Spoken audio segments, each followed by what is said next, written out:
নমস্কাৰ স্বাগতম জনাইছোঁ মোৰ অন্য এটি ভিডিঅ'লৈ। আশা কৰোঁ আপোনালোক ভালে আছে। নিশ্চয় মোৰো ভালে। আজি এই ভিডিঅ'টিত হালধিৰ অনেক গুণ সম্পৰ্কে আলোচনা কৰিম।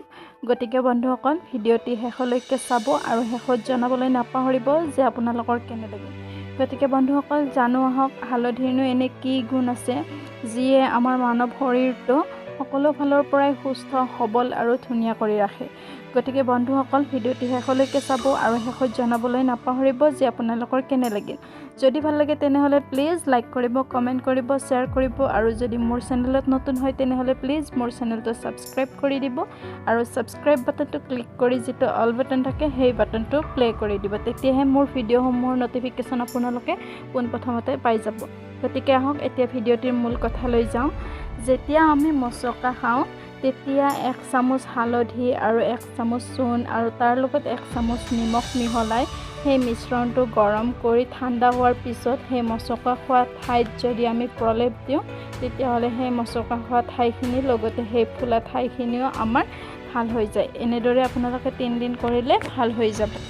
লিভাৰৰ দোষ বা হজম শক্তি যদি আপোনালোকৰ কমি যায় তেনেহ'লে 2 চামুচ কেঁচা হালধিৰ ৰসৰ সৈতে 1 চামুচ মৌ মিহলাই খালে সেই ৰোগ ভাল হোৱা দেখা যায়। স্বৰভংগ বা মাত ভাঙিলে এগিলাচ গৰম পানীৰ লগত 4 চামুচ হালধি গুড়ি আৰু 2 চামুচ চেনি মিহলাই চৰ্বত কৰি খালে মাত ভঙা ঠিক হয়, লগতে স্বৰ স্বাভাৱিক হয়।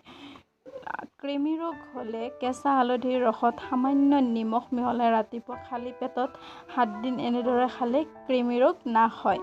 দেহৰ উজ্জ্বলতাৰ ক্ষেত্ৰতো হালধিৰ অনেক গুণ আছে।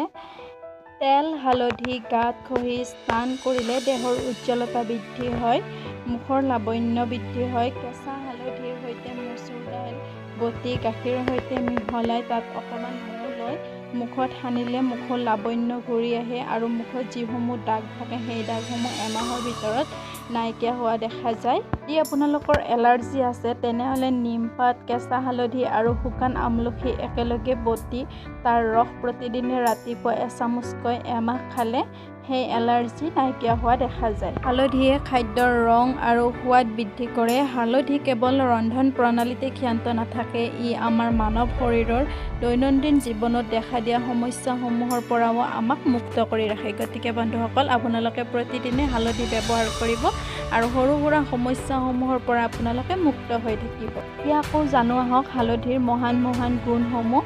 হালধিয়ে আমাৰ পেটত সৃষ্টি হোৱা গেছ নানা ধৰণৰ সমস্যাসমূহৰ পৰা আমাক মুক্ত কৰি ৰাখে।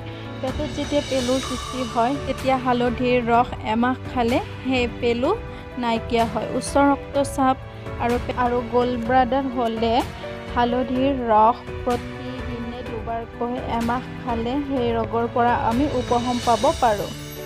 যেতিয়া আমাক জোকে কামুৰে তেতিয়া সেই ঠাইত যদি কেঁচা হালধি থেতালি লগাই দিওঁ বা কেঁচা হালধিৰ ৰস দিওঁ তেতিয়া সেই ঠাইৰ পৰা তেজ ওলোৱা বন্ধ হয় আৰু লাহে লাহে সেই ঠাইটুকুৰা ভাল হৈ অহা দেখা যায়। যেতিয়া আমাৰ চকু ৰঙা পৰে তেতিয়া হালধিৰ ৰস কেইটোপালমান চকুত দিলে সেই চকু ৰঙা পৰা কমে। আমাৰ দেহত ঘামুচি হ'লে বা খৰ খজুৱতি হ'লে যদি আমি কেঁচা হালধি বটি সেই ঠাইত প্ৰলেপ দিওঁ বা কেঁচা হালধিৰ ৰস লগাই দিওঁ তেতিয়া সেই ঠাই ভাল হোৱা দেখা যায়। হালধিয়ে আমাৰ হজম শক্তি বঢ়ায় আৰু পাচন ক্ৰিয়াতো সহায় কৰা দেখা যায়। গৰম গাখীৰৰ সৈতে কেঁচা হালধিৰ ৰস মিহলাই খালে গাৰ বিষ নাইকিয়া হয়, জ্বৰ কাহ নাইকিয়া হয়। হালধিয়ে আমাৰ মগজুৰ কাৰ্যক্ষমতাও বৃদ্ধি কৰা দেখা যায়। হঠাৎ যদি আপোনালোকৰ বমি ভাৱৰ সৃষ্টি হয় তেতিয়া 1 চামুচ কেঁচা হালধিৰ ৰস খাই দিলে সেই ভাৱ দূৰ হোৱা দেখা যায়। আমাৰ শৰীৰৰ কোনো অংশত আঘাতপ্ৰাপ্ত হ'লে বা কোনো অংশত কাটিলে সেই ঠাইত কেঁচা হালধি থেতালি যদি লগাই দিয়া হয় তেতিয়া সেই ঠাইৰ পৰা তেজ ওলোৱা বন্ধ হয় আৰু বিষ উপশম হোৱা দেখিবলৈ পোৱা যায়।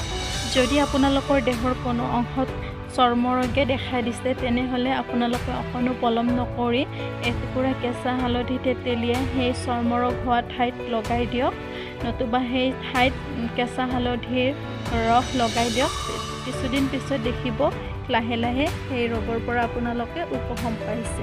বন্ধু বান্ধৱীসকল যদি আপোনালোকে আপোনালোকৰ ছালখন বগা উজ্জ্বল বা চফা হোৱাটো বিচাৰে তেনেহ'লে আপোনালোকে কেইটোপালমান হালধিৰ ৰসৰ লগত নেমুৰ ৰস অকণমান মিহলাই সেই মিশ্ৰণটো মুখত আধা ঘণ্টা সময়ৰ কাৰণে প্ৰলেপ দি ৰাখক। তাৰপিছত ধুই দিয়ক। এনেদৰে এমাহমান কৰিলে আপোনালোকে দেখিব যে আপোনালোকৰ ছালখন উজ্জ্বল হৈছে, বগা হৈছে আৰু লাহে লাহে মুখশ্ৰী বৃদ্ধি হ'বলৈও ধৰিছে। আৰু এনেধৰণে কৰিলে মুখৰ দাগসমূহ নাইকিয়া হয় আৰু শালমইনাও নহয় আৰু মুখত যি গুটি গুটি গৰমত যি গুটি গুটিৰ সৃষ্টি হয় তেনে হোৱাও আপোনালোকৰ বন্ধ হৈ যাব। আপোনালোকৰ জণ্ডিছ হৈছে তেনেহ'লে হেলঞ্জি আৰু কেঁচা হালধিৰ ৰস এচামুচকৈ লৈ মিহলি কৰি সেই ৰস 2 চামুচকৈ প্ৰতিদিনে ৰাতিপুৱা খালী পেটে খালে, এনেধৰণে 10 দিন খালে আপোনালোকৰ সেই ৰোগ নিৰাময় হোৱা দেখিবলৈ পোৱা যায়। বন্ধু বান্ধৱীসকল, যদি আপোনালোকৰ পেচাবৰ পুৰণি হৈছে তেনেহ'লে 2 চামুচ কেঁচা হালধিৰ ৰসৰ সৈতে 4 চামুচ কেঁচা আমলখিৰ ৰস প্ৰতিদিনে ৰাতিপুৱা খালী পেটে 15 দিন এনেদৰে খালে আপোনালোকৰ সেই ৰোগ নিৰাময় হোৱা দেখিবলৈ পোৱা যায়। যদি আপোনালোকৰ শৰীৰত চৰ্বি হৈছে তেনেহ'লে প্ৰতিদিনে দিনে 2 বাৰকৈ কেঁচা হালধিৰ ৰস 2 চামুচকৈ খালে সেই চৰ্বি নাইকিয়া হোৱা দেখিবলৈ পোৱা যায়। কেঁচা হালধি খালে আমাৰ তেজৰ ৰোগ নাইকিয়া হোৱা দেখিবলৈ পোৱা যায়। গতিকে বন্ধু বান্ধৱীসকল, আমি জানি ল'লোঁ যে কেঁচা হালধি অসংখ্য গুণেৰে পৰিপূৰ্ণ। গতিকে অকণো দেৰি নকৰি আপোনালোকৰ আশে পাশে এজোপাকৈ হ'লেও হালধি ৰোপণ কৰক আৰু দৈনন্দিন সৰু সুৰা সমস্যাসমূহৰ পৰা মুক্ত হৈ থাকক। বন্ধু বান্ধৱীসকল, যদি ভিডিঅ'টিত আলোচনা কৰা ধৰণে আপোনাৰ শৰীৰতো এনেধৰণৰ বেমাৰৰ সৃষ্টি হৈছে বা এনেধৰণৰ সমস্যাই দেখা দিছে তেনেহ'লে অকণো দেৰি নকৰি হালধি ব্যৱহাৰ কৰক আৰু আপোনাৰ ওচৰে পাঁজৰে থকা লোকসকলকো হালধিৰ গুণৰ বিষয়ে অৱগত কৰক। গতিকে বন্ধু বান্ধৱীসকল, পুনৰ এনে ভিডিঅ' লৈ অহাৰ প্ৰতিশ্ৰুতিৰে আজিলৈ লৈছোঁ বিদায়। আজিৰ ভিডিঅ'টো কেনে লাগিছে জনাবলৈ নাপাহৰিব। পুনৰবাৰ কৈছোঁ, যদিহে মোৰ ভিডিঅ'টো ভাল লাগিছে তেনেহ'লে প্লিজ লাইক কৰিব, কমেণ্ট কৰিব, শ্বেয়াৰ কৰিব আৰু মোক সদায় এনেদৰে মৰম দি যাব। আৰু আজিৰ ভিডিঅ'টো শেষলৈকে চোৱাৰ বাবে বহুত বহুত ধন্যবাদ। Bye bye.